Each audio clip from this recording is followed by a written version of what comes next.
Hello everyone and welcome to the finals of the losers bracket of the Champions Chess Tour 2025. It is Maxime Vachier-Lagrave versus Hikaru Nakamura. We've seen Hikaru lost to Magnus after that. I wouldn't even call it a blunder, and not even maybe the Magnus effect, but Hikaru resigned the game with 3 minutes on the clock in a completely winning position against Magnus. And now he has to claw his way back against all of these very strong players and maybe win a chance again to face Magnus in the grand final.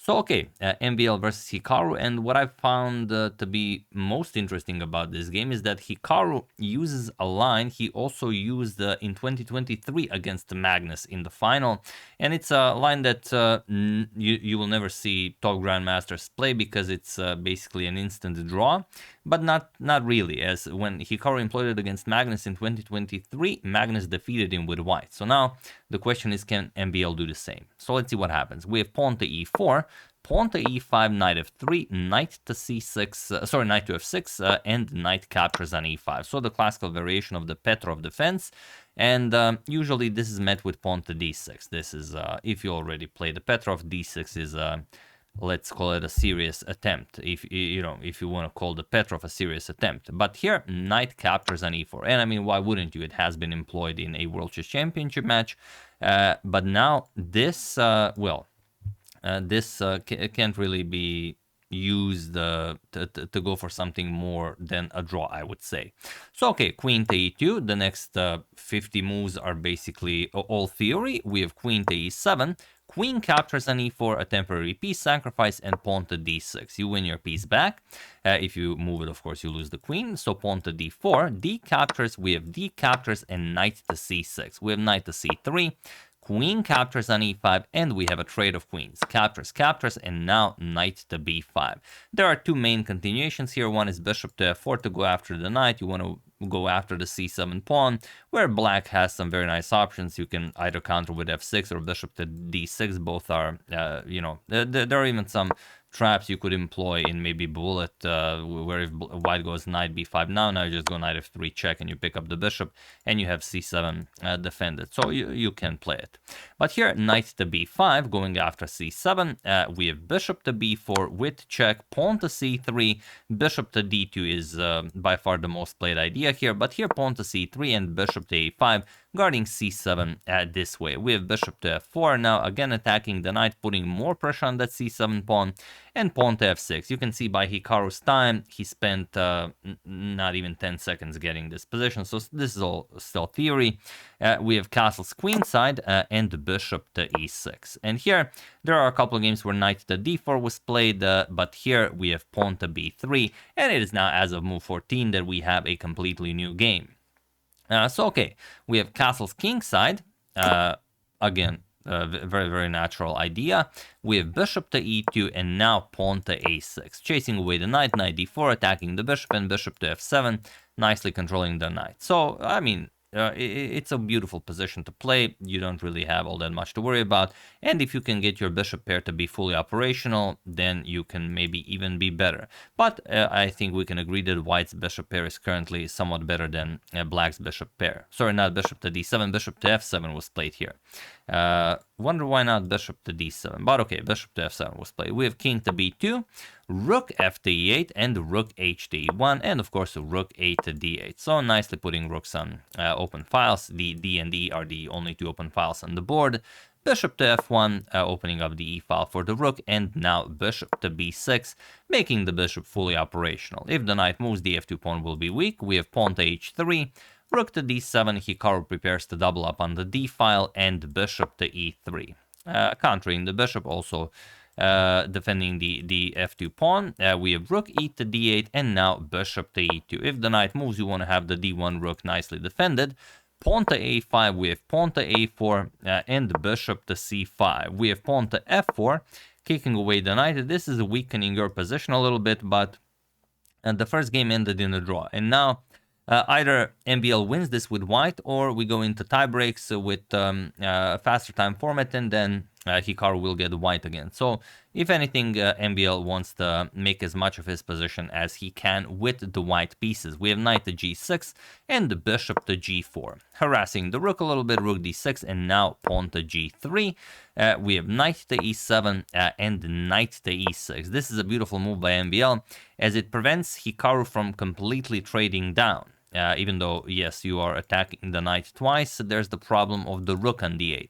So bishop captures on e6, we have bishop captures also comes with check, king to f8, and now rook captures on d6. We have bishop captures. You could also capture with the pawn, but, you know, it doesn't really make sense to mess up your pawn structure. We have king to c2, and now pawn to b6. We have rook to d1, and knight to c6. And this is the situation now. We have MVL with the bishop pair and Hikaru with the knight and bishop. But with play on both sides of the board, of course, the bishop pair is somewhat better to have in such a situation. Bishop to d5 puts pressure on the knight, knight to e7, and bishop to c4. We have knight to f5 attacking the bishop, bishop to f2. We have bishop to e7 offering a trade of rooks, and MVL happily obliges, as this brings him closer to, you know, showing off his advantage of the bishop pair. Again, bishop pair versus knight, definitely advantage MVL. Pawn to b4, you can't really trade. If you trade, then MVL will just capture, and a5 will create a passed pawn for him. So b4, we have knight to d6, again harassing the bishop, and bishop to d3, attacking the h7 pawn. Again, I apologize for sometimes making these errors, but it's weird that you can even make this error. I mean, the bishop is the source. Why can I make this error? I mean, there's no reason to do that. So g6, we have b captures on a5, b captures, and now pawn to c4. Idea being, maybe, you know, at some point you can kick away the knight with c5, and then the knight loses control over the b5 square. If the king can come to the a5 pawn, that's basically game over. So c6, this pawn will also now prevent the white king from marching forward. Pawn to c5, we have knight to c8, and now pawn to f5. Now, I don't know if MVL thought about what will happen in a few moves already when he played this move. Maybe not, as it's hard, you know, to figure out if Hikaru will make a mistake or not. But if so, then this is even more impressive. We have pawn to g5. Of course, why would you open up the position? And pawn to g4. And here, Hikaru has many moves that are perfectly fine. Unfortunately, if I show them to you, I might spoil the pause the video moment. So I'm not going to show them to you. I'm just going to tell you what Hikaru played. Hikaru played pawn to h6. And it seems like such a natural move. Maybe later on you can even play h5.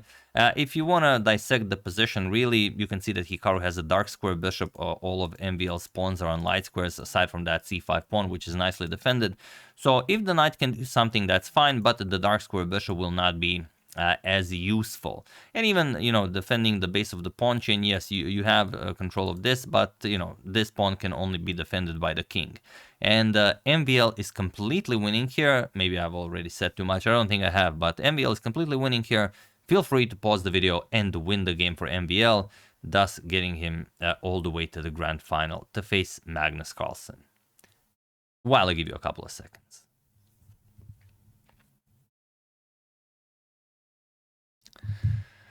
The move MVL played and the one Hikaru missed is bishop to g3. It puts black in Zugzwang, and there is no way out of this.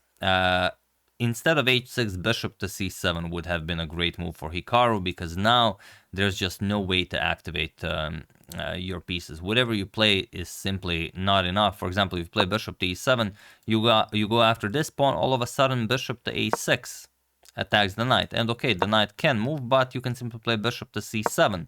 And now once you trade, bishop captures on a5, and this pawn will be completely winning. Point is, now the problem for black is not... it's basically that white can just trade down. You can trade down all of the pieces, and then the black king will be forced to keep an eye on the a pawn. The a pawn will be pushed forward, and the black king will have to capture it. You will then capture the c pawn with your king. You will be closer to the king side pawns, and it's a very, very elementary endgame. On the other hand, after this bishop to g3 move, you could go knight to a7 right away, but again, it doesn't really change anything. For example, bishop to b8, And now after knight to c8, as what else will you play? Bishop to c4. And now again, for example, king e8, you will go bishop to e6, and not a lot you can do here. You can go knight to e7, but then king d3, you get the king closer, this pawn will be nicely defended, and it's only a matter of time. Either this pawn will fall, or the knight will have to move at some point, and you will either reach the h6 pawn. Basically, there are many ways that white can win this. It's just that black is completely without a move. So Hikaru chose something in between. He started with king to e8, so now bishop to c4, we have bishop to e7, and here bishop to e1 by MVL. Not the most precise idea, but it is precise enough. Here bishop to e6 is just, game over. You attack the knight, and once the knight is defended or moved, doesn't really matter, you will go after the a pawn, and once again it's the exact same thing. For example, king c7, you will capture on a5, king b7, so the king is close enough to the a pawn, but doesn't really matter. King d3, okay, black can capture on c5, king to c4, bishop to e7, and now you will just trade. For example, captures, and bishop to b4, and black cannot trade. If you trade, then the a pawn is pushed forward, you trade it for the c pawn, and then the white king is closer to the king side pawns, or you decline the trade, and then the bishop, you will play bishop to c5, you will bring your king in, and then at some point bishop f8, you will start gobbling up the king side pawns, and that's it. So after bishop to e7, bishop to e1 was played, maybe not the most precise, but for this situation, and with Hikaru being so low on time, precise enough, and also just shows you how difficult it is to play against the bishop pair in a situation like this. Very, very unusual for Hikaru to be burning so much time. We have bishop to d8, or you capture, but doesn't really matter. For example, captures on c5, captures on a5, and maybe bishop knight to d6 will give black more chances, and maybe this was even Hikaru's chance to put some resistance, even though the position is objectively winning. But yeah, Hikaru played bishop to d8, and now MVL finally played bishop to e6, like in the line that we've discussed, only through a bit of a different move order. Knight to e7, we have king to d3, we have bishop to c7, and bishop to c3, and he was in this position on move 48 that Hikaru Nakamura resigned the game, as there is nothing more to be done here. So a beautiful, beautiful Zugzwang created by MVL with that bishop to g3 maneuver. There was absolutely nothing Hikaru could do here, and I thought Marshall's quote, "A bad plan is better than no plan at all." Here it says none at all, but I think it's original no plan at all. As like in the game against Magnus in 2023, the plan was to get a nice, easy to hold draw with black. Magnus said, not today, and MVL also said not today. Here, you resign as, well, you're going to lose the f6 pawn. That's, pretty much needs no explanation. You could maybe play bishop e5, but then, okay, king comes to e4, and then you will have to give up this pawn. The knight has no squares. You cannot go here, cannot go here. You could give up the knight as well, but then you just, capture this pawn, you capture this pawn. You have a passed c pawn, a passed f pawn. So there's really nothing you can do. So yeah, another situation where Hikaru employs the so-called drawish variation of the Petrov, but to no effect, unfortunately for him. So although everyone thought again we will have Hikaru versus Magnus in the grand final, no, today we have Maxime Vachier-Lagrave versus Magnus Carlsen in the grand final. We'll see what happens. Very much looking forward to it. I think it's going to be a spectacular match.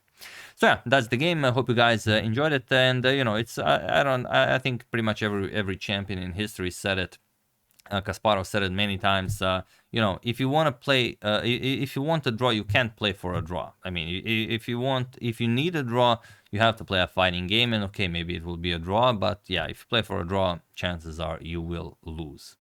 So I hope you enjoyed it. I would like to thank Douglas Van Banhuisen, Samuel Kamuli, Niri Kumar, Markus Shib, and Mariusz Klimek for your contribution to my channel. Thank you a lot, I really appreciate it. As usual, you can check 2 of my previous videos here. Thank you for watching, and I will see you soon, continuing to check up on your wonderful suggestions and whatever else happens in the chess world.